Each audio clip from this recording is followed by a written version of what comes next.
Hello, കിൽക്കം വ്ലോഗിൽ നിന്നേ ഒരു കൂട്ടുകറിയുടെ റെസിപ്പിയാണേ. അപ്പോൾ എങ്ങനെയാണ് ചെയ്യുന്നതെന്ന് നമുക്കൊന്ന് നോക്കാം.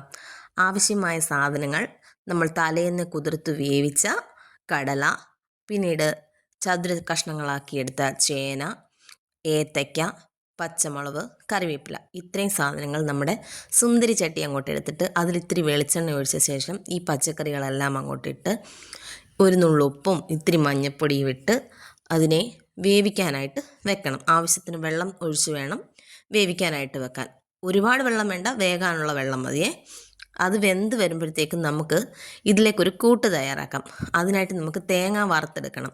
ഞാനൊരു അരമുറി തേങ്ങയാണ് എടുത്തേക്കുന്നത്. അരമുറി തേങ്ങ ഒരു ശകലം വെളിച്ചെണ്ണയൊക്കെ പാനിലോട്ട് ഒഴിച്ച് ഒരു കടുകൊക്കെ പൊട്ടിച്ച്, കടുക് പൊട്ടി വരുമ്പോഴത്തേക്കും നമ്മൾ ഇട്ട് കൊടുക്കുന്നത് ഉഴുന്നാണേ. ഉഴുന്ന് നല്ല ചുമന്ന് വറവായി വരണം. അപ്പോൾ ഒരു നല്ല മണമൊക്കെ ഉണ്ടായിരിക്കും.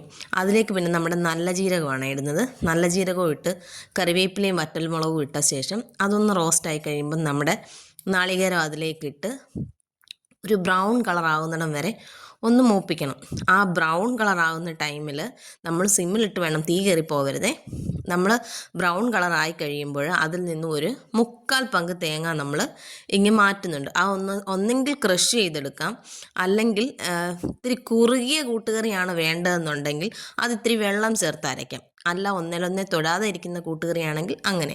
നമ്മൾ ബാക്കി പാനിലിട്ടേക്കുന്ന തേങ്ങയിലേക്ക് നല്ല രീതിയിൽ കുറച്ച് കുരുമുളക് ചേർക്കണം. കുരുമുളകാണ് ഇതിൻ്റെ ഹൈലൈറ്റ് ആയിട്ടുള്ള ടേസ്റ്റ്. പിന്നീട് അതിലേക്ക് നമ്മൾ നമ്മുടെ കടല എങ്ങിട്ട് കൊടുക്കും. വേവിച്ച് വെച്ചേക്കുന്ന വെജിറ്റബിൾസ്, ചേനയും ഏത്തയ്ക്ക, നല്ല നാടൻ ഏത്തയ്ക്കയാണ് എടുത്തത്.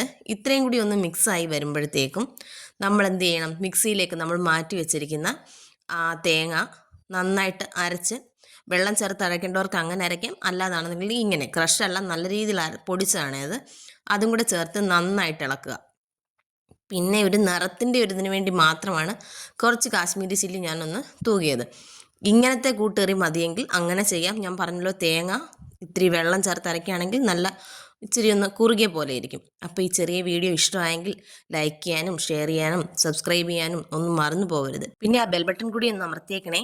അപ്പോൾ പുതിയൊരു വീഡിയോയുമായി വരുന്നത് വരെ ബൈ ബൈ.